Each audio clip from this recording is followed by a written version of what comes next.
Anteriormente nos quedamos en el capítulo 6 de la parte 2 de Don Quijote. En esto, la sobrina y el ama le empiezan a decir que él no puede ser caballero porque solo los caballeros, los hidalgos que son ricos, pueden serlo, que los pobres no pueden dedicarse a esto. En esto Don Quijote le dijo que no por él ser pobre no podía ser caballero, que él era caballero porque él había nacido bajo la influencia de Marte. Y, y a esto él se molestó, ya que él dijo que lo que le había permitido que él fuera caballero era que el cielo se lo había pedido. En esto Don Quijote empieza también a hablar sobre los cortesanos, que son unos caballeros que siempre están en sus aposentos. Dice que se pasean por todo el mundo mirando un mapa sin costarles blanca, ni padecer calor ni frío, hambre ni sed. También habla de los verdaderos caballeros andantes. También habla de las leyes ridículas de las justas y de los desafíos privados. Los compara con los deberes de los caballeros andantes. Ante todo este discurso, a Lama no le queda sino callarse, pero la sobrina sí le dice que todas estas historias son invenciones y que deberían de ser censuradas.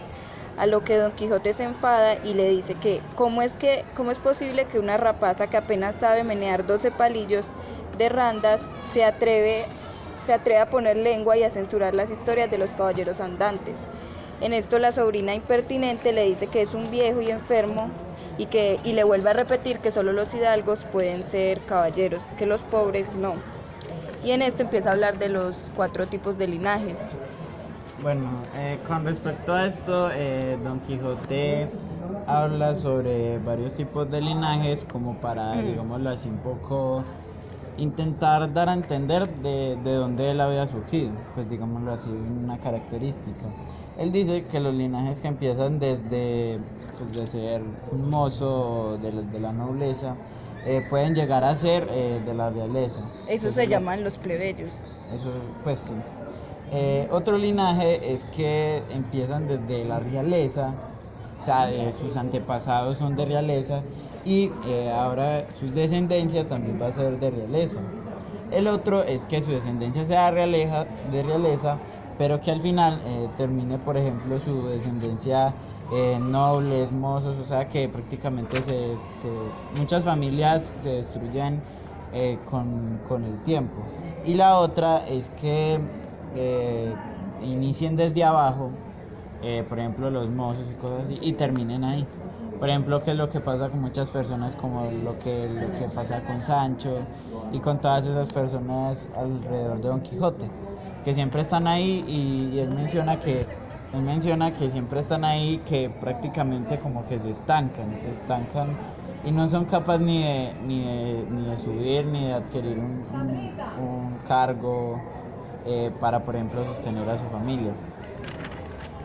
Entonces, eh, entonces aquí es donde la sobrina empieza como a entenderle las razones. Pues ya después de todas esas razones que él les dio, ya el ama y la sobrina ya pues como que se resigna. Ajá. Entonces al resignarse, pues, la sobrina empieza a halagarle, empieza a decirle que sus razones son buenas, que tiene muy buena manera de hablar y todas estas razones. Entonces ya al final de este capítulo es donde llaman a la puerta, que el que llama es Sancho.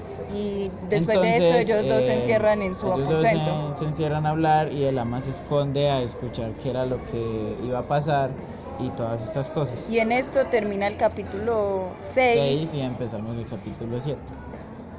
Bueno, al inicio del capítulo 7, el ama, al saber pues los planes que tenía Don Quijote Con Sancho y con Sancho de irse, de salir otra vez, un poco para intentar buscar ayuda pues y evitar que se fueran, busca a Sansón, sin saber que Sansón los estaba apoyando, o sea que prácticamente la ayuda que ella había conseguido era pues no venía al caso porque Sansón los estaba apoyando, o sea que prácticamente nadie le iba a ayudar.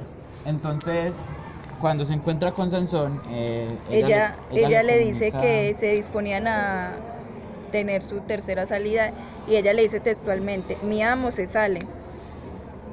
Entonces aquí él pues le responde, pues no hablando con muchas palabras, sino que le dice que se tranquilice y que le prepare un almuerzo, que él iba a ir después y iba a hablar con Don Quijote.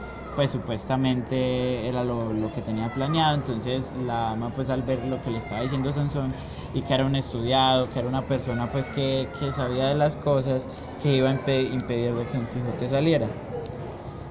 Entonces al rato El bachiller fue a decírselo al cura. el bachiller se lo fue a decir al cura. Y mientras tanto, en esto Sancho le contaba, pues hablaba con Don Quijote sobre las condiciones económicas de este acompañamiento. Él le empezó a decir que Teresa le había dicho que ate mi dedo con vuestra merced, que eso significa que aclaren bien las cosas y que queden en términos buenos. A esto le dice que van a hacer un contrato. Textualmente en el libro le dicen que es un codicillo. Un codicillo son como disposiciones de voluntad, salvo una institución de heredero. Esto quiere decir que Sancho pedía pues que si llegaba a pasar algo en esa salida, pues algún caso así, que Don Quijote tendría que pagarle o pagarle a su familia. Esto lo hizo, digámoslo así, para permitir que su esposa lo pudiera dejar ir, porque su esposa ya estaba enterada de todo lo que iba a hacer Sancho. Entonces ahí es donde Sancho empieza a decir que el consejo de una mujer es poco y que el que no lo toma es un loco. Que él a eso se refiere, a que la mujer rara vez da un consejo y que cuando lo hacen hay que tomarlos por certeros. Y entonces en esto Don Quijote empieza como a elogiar la forma en la que dijo Sancho todo lo que dijo, porque la forma de hablar de él fue muy magistral, por decirlo así. También dijo algo sobre la muerte, diciendo que todos estamos como en las mismas condiciones de muerte. Él dice textualmente: todos estamos sujetos a la muerte, y que hoy somos y mañana no, y que tan presto se ve el cordero como el carnero. En esto Sancho le sigue pidiendo como el salario a Don Quijote, pero Don Quijote le dice que él no se lo puede dar, porque las leyes de la caballería andante dicen que los escuderos solo se sujetan a lo que la suerte les pueda ofrecer. En el caso de tener suerte, se llevarían una ínsula o algo parecido. Esto también pues lo dice en referencia a los libros. Él pues casi en toda la historia menciona de que él no, en los libros no mencionan nada de salarios a los escuderos. Entonces Don Quijote no le puede decir que nunca va a ganar nada a Sancho ni nada por ese estilo. Entonces por eso es que le habla sobre la ínsula, y que si posiblemente tengan suerte en ese viaje, que se supone que es un viaje que pueden tener esperanza de conseguir algo. Como por ejemplo fama. Pues prácticamente lo que le interesaba a Don Quijote era la fama, nada más. Bueno, entonces al final de esto, Don Quijote concluye que le diga a Teresa que esas son sus condiciones y que si quiere acompañarlo, que lo haga, y si no, le dice que si no, tan amigos como antes, o sea que si no, terminarán en buenos términos y seguirán siendo amigos. Bueno, entonces aquí es donde llegan Sansón y la sobrina, llegan a hablar con Don Quijote. Aquí Sansón empieza a darle una especie como de elogios. Entonces aquí es donde inclusive llega Sansón a decirle que prácticamente él se ofrece como escudero, pues porque, digámoslo así, Sancho estaba poniendo muchas condiciones y todo. Entonces aquí es donde le dice a Sancho que él le dice que pues es como una arremetida que le hace a Sancho para que hacerlo reflexionar. Entonces le dice que no, él no es el único escudero que él puede tener, que hay muchos escuderos en el mundo. Por ejemplo, Sansón inclusive se le ofreció. Pero ante los ofrecimientos de Sansón, Don Quijote le dice que no, que continúe con sus estudios en Salamanca, que él encontrará otro escudero, ya que Sancho no quiere acompañarlo.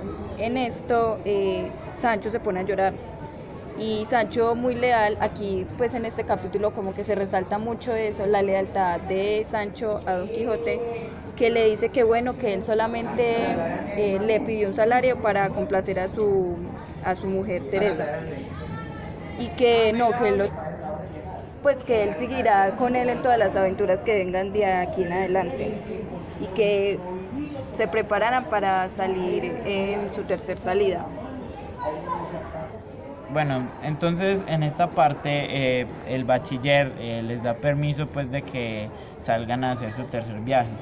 Entonces aquí es donde el ama y la sobrina quedan pues como desconsoladas, y con esto empiezan a maldecir a Sansón, pues por lo A que había Sansón, hecho, al porque ama y a la sobrina. las había engañado, pues las había engañado. Entonces con esto ellas quedaron muy desconsoladas. Entonces aquí es donde Don Quijote y Sancho empezaron a listarlo todo, las alforjas, todo lo que iban a llevar, y Salieron en dirección al Toboso.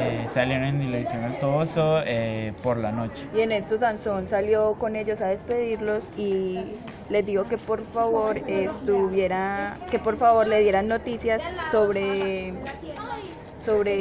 qué suerte tenían en su viaje. Inclusive antes de esto Don Quijote le pide inclusive que se vaya con ellos, pero a esto Sansón le responde que él no puede irse.